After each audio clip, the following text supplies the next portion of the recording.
With its magnificent lakes, like this, the Dal Lake in Srinagar, its forests, its high mountains and its rivers, it was inevitable that I should choose Kashmir as one of the first places to come for a holiday in India. And I've been back and back and back. But this is the first time I've been here in the snow. The snow is good news for the Kashmiris because it means they won't face a water shortage in the summer. And it also enhances the beauty of the valley they're so proud of. Every Kashmiri will tell you about the Mughal Emperor Jahangir, who said, if there is heaven on earth, it is this, it is this, it is this.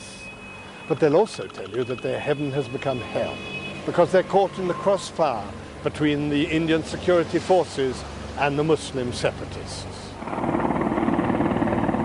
On the line of control in Kashmir, the unofficial border, because the two countries can't agree on an official one, it's a real war, with shelling an almost daily occurrence.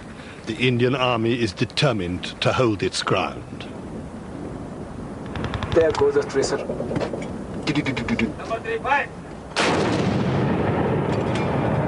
Every inch of Indian territory has to be defended.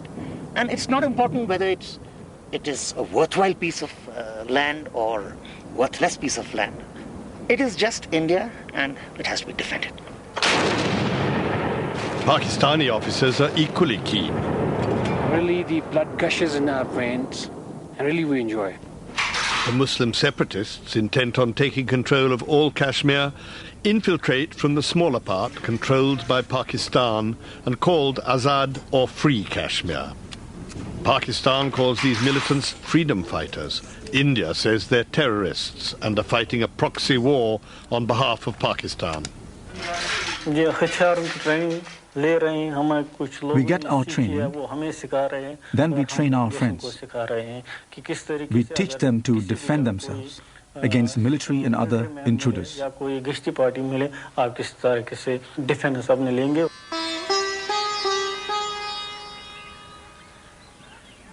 It's not just soldiers who are fighting and dying in this conflict. There are more than 800 Muslim men and boys buried in what is known as Martyrs' Graveyard in Srinagar. Do not shun the gun, my dear younger ones. The war for freedom is yet to be won. What a sad sign.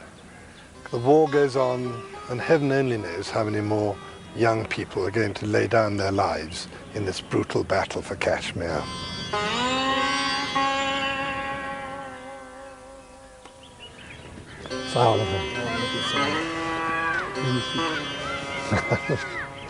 यहाँ तो क्या हाल चाल है बारे मारते हैं बाद में एनकाउंटर दिखाते हैं बेगुनाह लोगों को मारते हैं उसको ले जाता है बोला They say that people are being killed here by the police and then taken to the border, and then the army or the police claim that they've been killed in an encounter, that they're infiltrators from the Pakistan administered side of Kashmir. Tens of thousands of people have died in Kashmir in the last 12 years of fighting.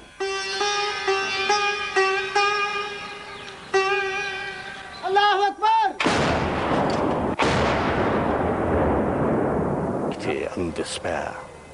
After all, these were the viceroys, the kings, the governors who ruled what was once the mightiest empire of them all. But it was an empire which left India with a blood-stained whimper. Our proudest boast was that we had united the warring peoples of India. But we left them separated by a line hastily drawn on a map. The bitter divide between secular India and Muslim Pakistan. Mahatma Gandhi and the Congress Party told Britain they should hand power to a united India. Muhammad Ali Jinnah demanded a homeland for his Muslim community. We must remember that we have to take momentous decisions and handle grave issues facing us in the solution of the complex political problem of this great subcontinent. Tired by endless wrangling, the British eventually agreed to Jinnah's demand. But we left before the future of Kashmir was decided. As so often happens, partition solved one problem only to create many more. Then began an agonizing uprooting of population. A torrent of refugees poured uncontrollable both ways across the new frontiers of Pakistan and India.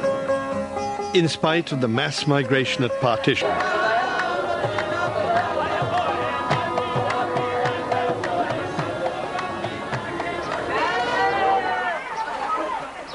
If the Maharaja of Kashmir had not been a Hindu, its future would probably have been undisputed.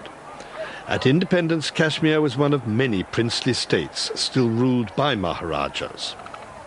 Although ruling over a Muslim-majority state from this palace, overlooking the mosques and shrines of Srinagar, Kashmir's Maharaja, Hari Singh, refused to merge with Muslim Pakistan at partition.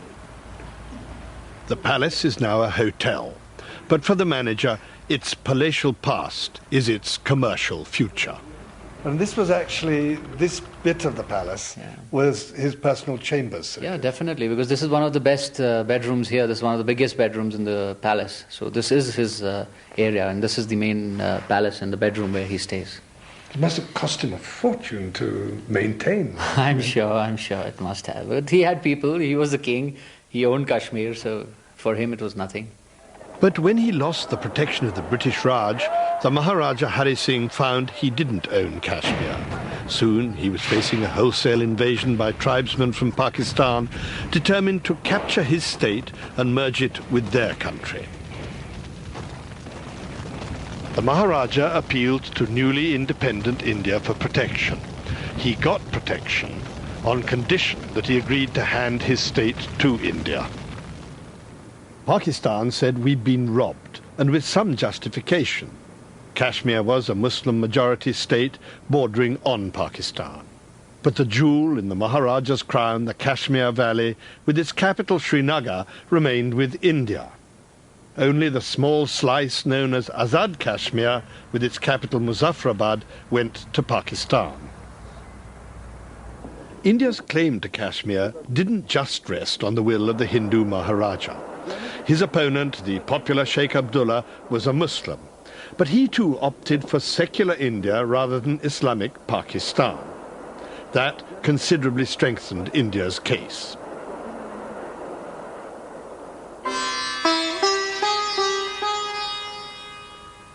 This is the tomb of Sheikh Abdullah. He chose this spot himself. It's on the banks of the Dal Lake in Srinagar, which he loved so much. And on the walls of the tomb is a statement that Sheikh Abdullah, or the Lion of Kashmir as he was known, made when he was on trial in the time of the Maharaja.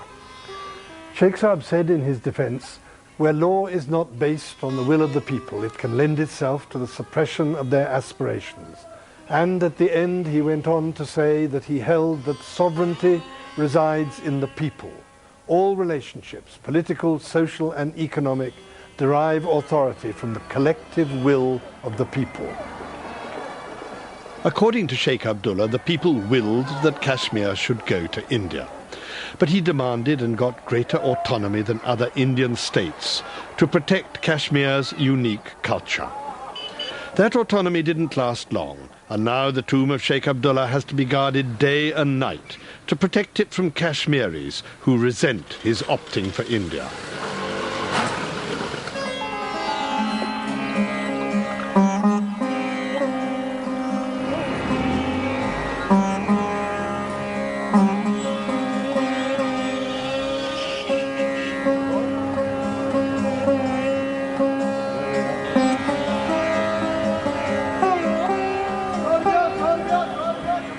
The unique culture Sheikh Abdullah wanted to protect can be seen in the cuisine and the clothes on the streets of Srinagar.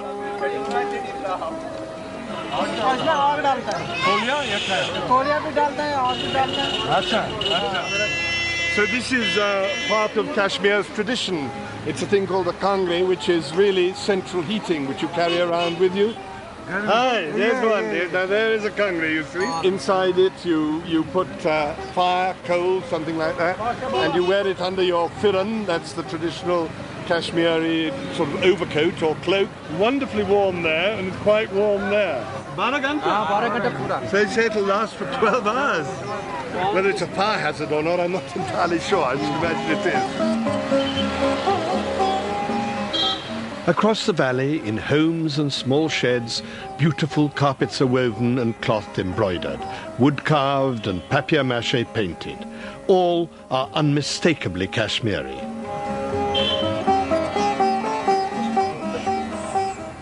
This is absolutely gorgeous. 100% mulberry silk. Look at that. We have a lot of colors. Very, very bright colors, aren't they?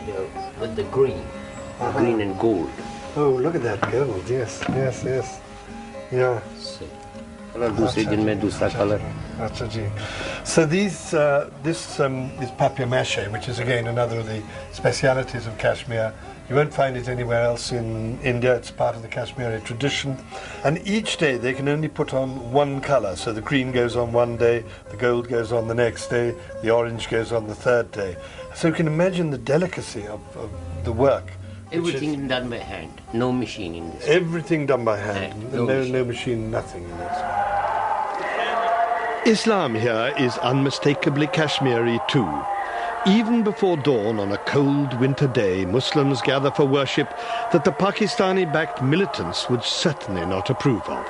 This chanting, and indeed all music, is taboo in their strict tradition of Islam.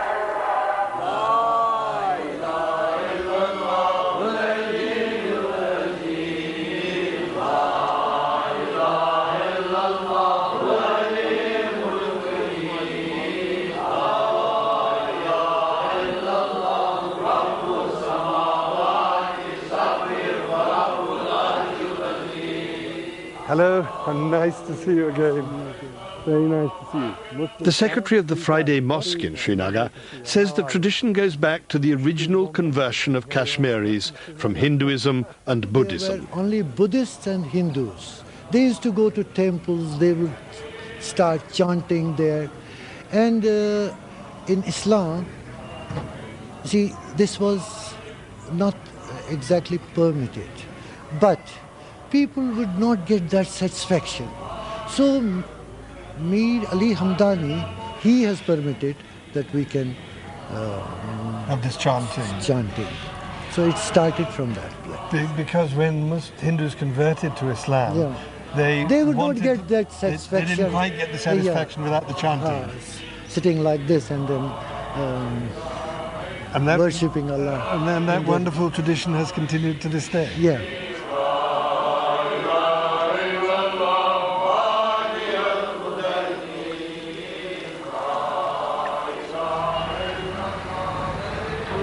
Pakistan has recognized that the part of Kashmir it controls is special. The town of Muzaffarabad, just across the line of control, is the capital of Azad or Free Kashmir. It's called free because Pakistan maintains it's willing to let the Kashmiris decide their own future.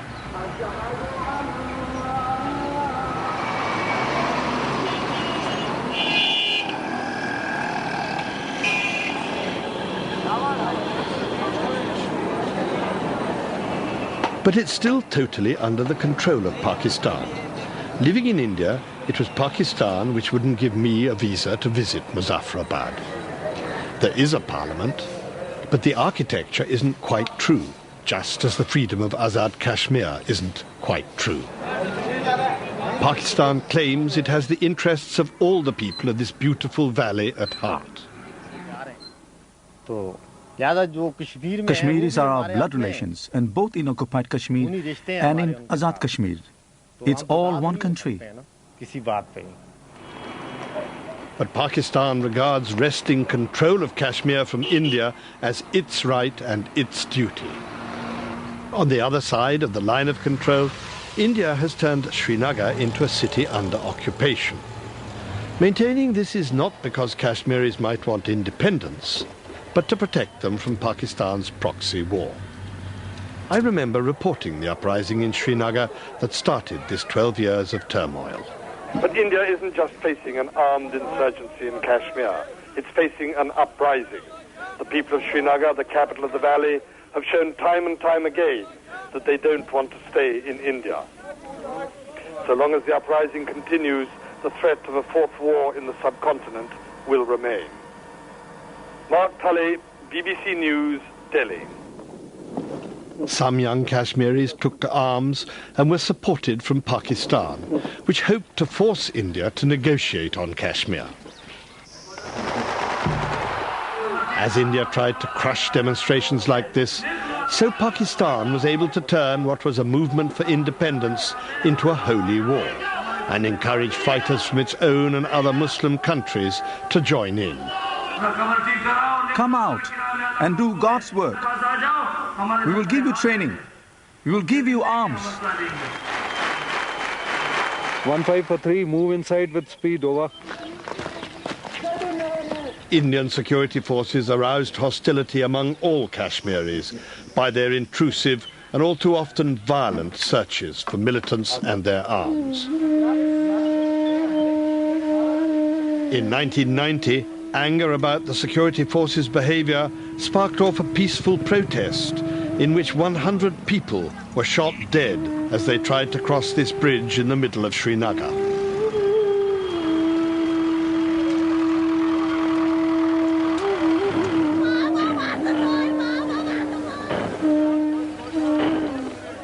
The suffering and the grief have continued ever since then.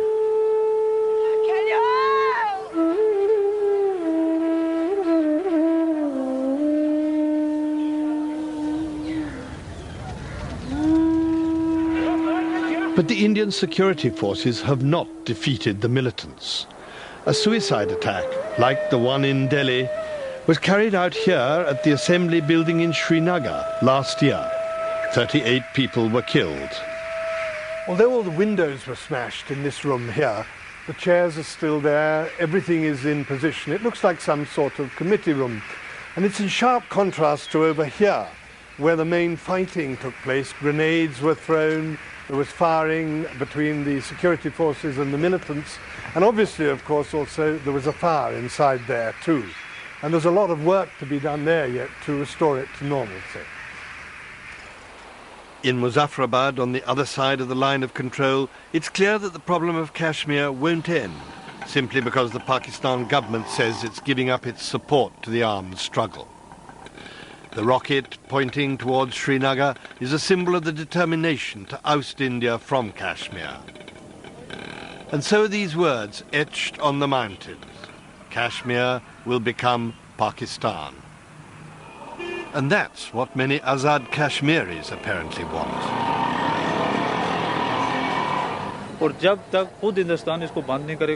It is India has forced Kashmiris to seek their freedom. From the start, Pakistan and Kashmiris have wanted to talk about Kashmiri rights. Until they get their right, they will fight. Not one Kashmiri will stop till then. We are from the Pakistan and Pakistan is from us. He is not separate. हमसे अलग नहीं है पाकिस्तान में ये कहना चाहूँ. Islam accepts that there can be a just war, and Muslims here in Muzaffarabad believe that fighting India in Kashmir is indeed a just war.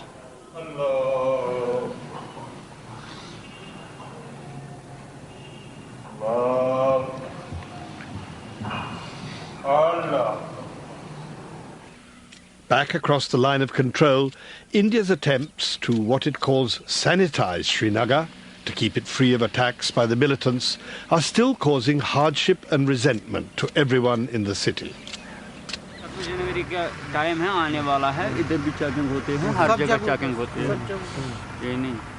So sometimes this van will be stopped by the army or by the security forces, and he'll be told he's got to take all these vegetables out, so that they can make absolutely sure there's no arms or no one hiding in there.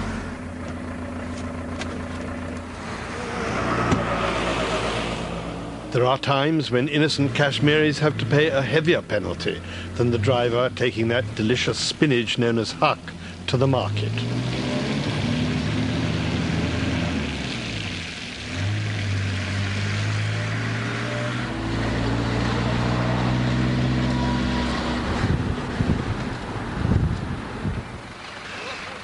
We've driven to the village of Korza Khalsa. It's only about 20 kilometers from Srinagar, but still it's a very remote place.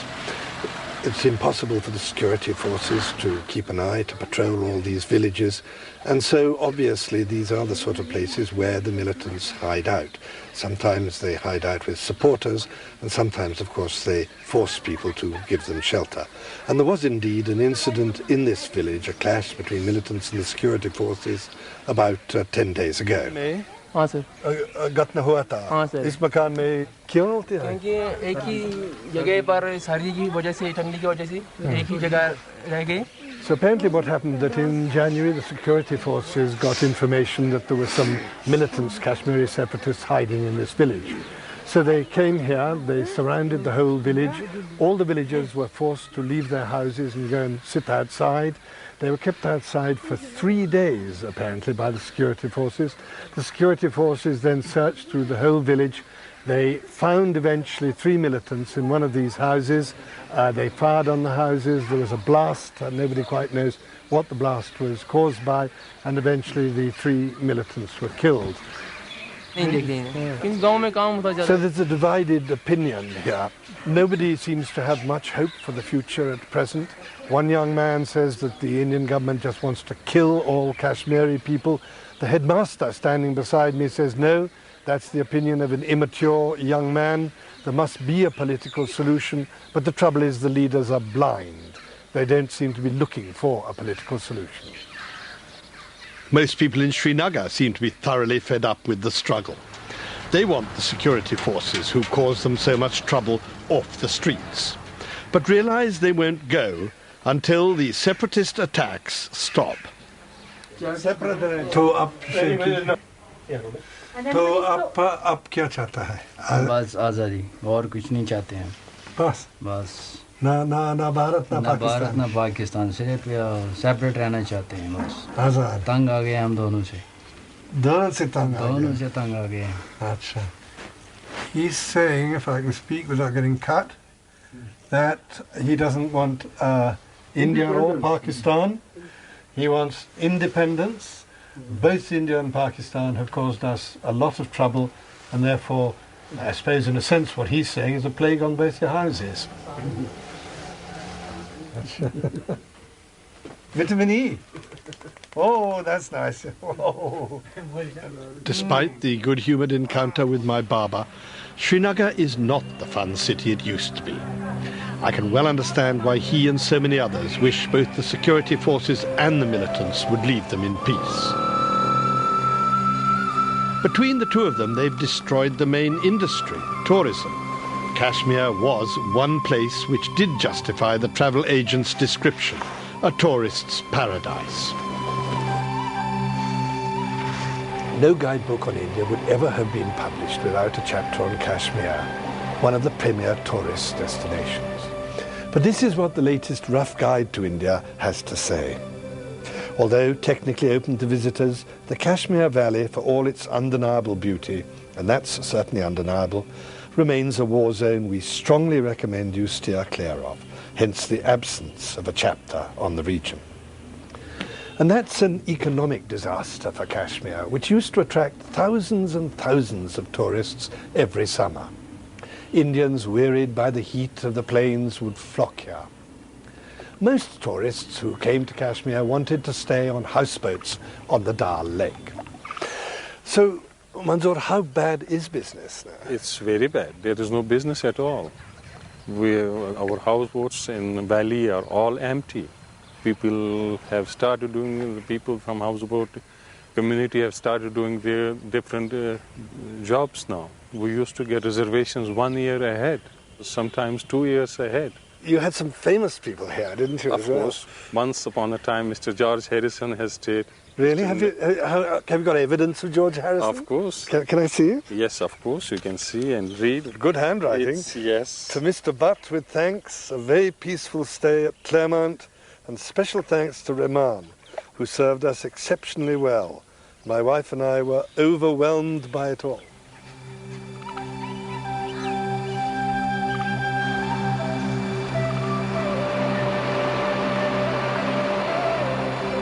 The fighting in Kashmir, like all the other nasty little wars which have replaced global wars, has driven people from their homes, creating yet more refugee camps.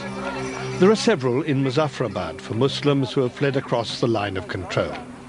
The Pakistan government provides food and shelter, but this is no substitute for the homes they left in fear of either the Indian security forces or the militants.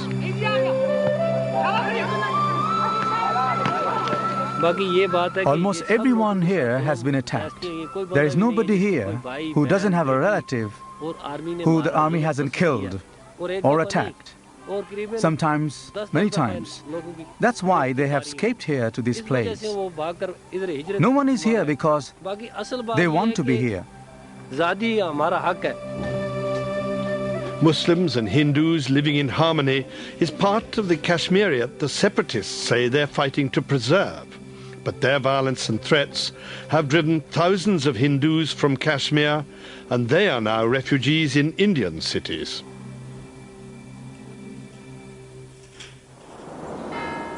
There have been attempts to resolve the Kashmir dispute. In 1972, the Pakistan Prime Minister Zulfikar Ali Bhutto told Indira Gandhi at the Himalayan hill station of Simla that he would surrender his claim to the Kashmir Valley. But when he got home, Bhutto couldn't face the opposition to that.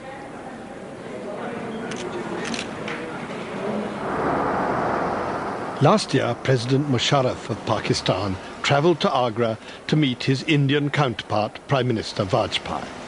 There was no sign of any agreement at the end of those talks.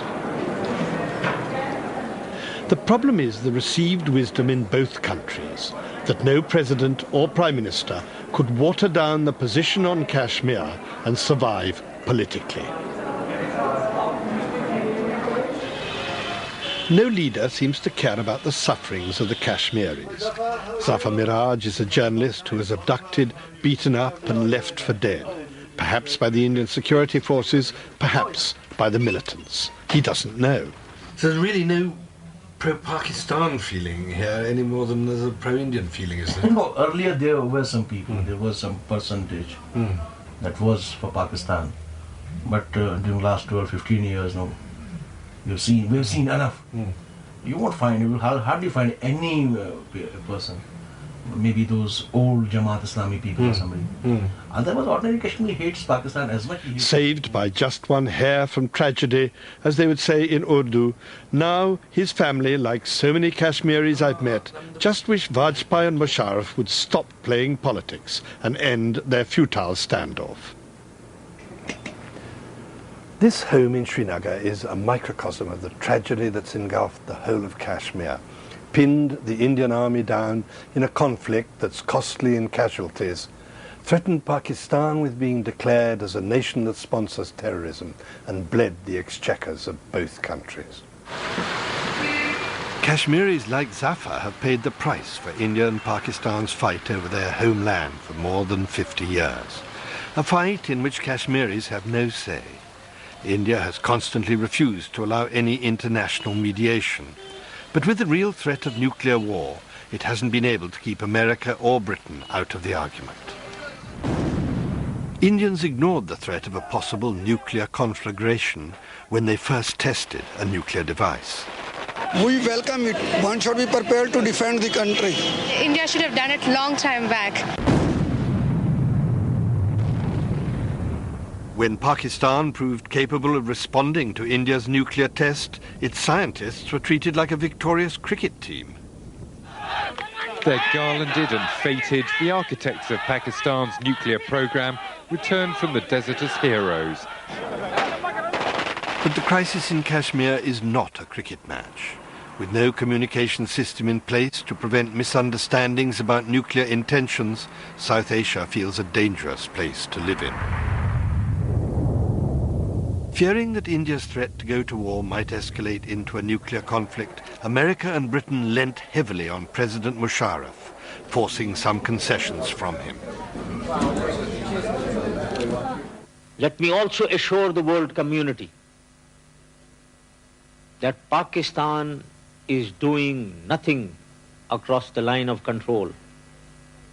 And Pakistan will never allow the export of terrorism anywhere in the world from within Pakistan. But Musharraf doesn't have total control over the militants. If they strike again, India will suspect that he's broken his word and react violently. So America has to keep the pressure on India too, to persuade it to withdraw its army quickly and so reduce the risk of war.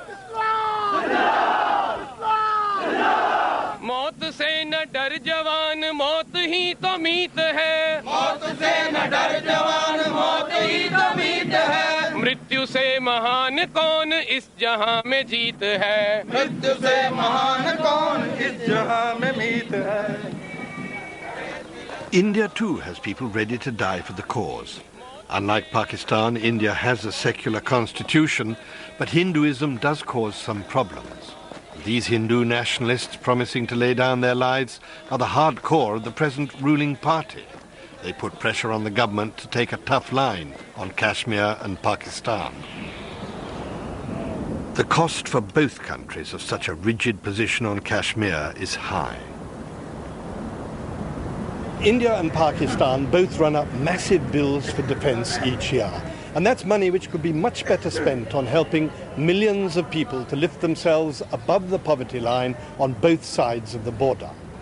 The quarrel between them has also prevented the development of that regional cooperation, which has done so much for the countries of Southeast Asia. But India and Pakistan will continue to quarrel and won't cut their defence budgets until they can find a solution to the Kashmir dispute. Now that President Musharraf has said that he won't allow anyone in Pakistan to sponsor terrorism in the name of Kashmir, perhaps he and the Indian Prime Minister Vajpayee will feel able to start the search for that solution. Acha chala.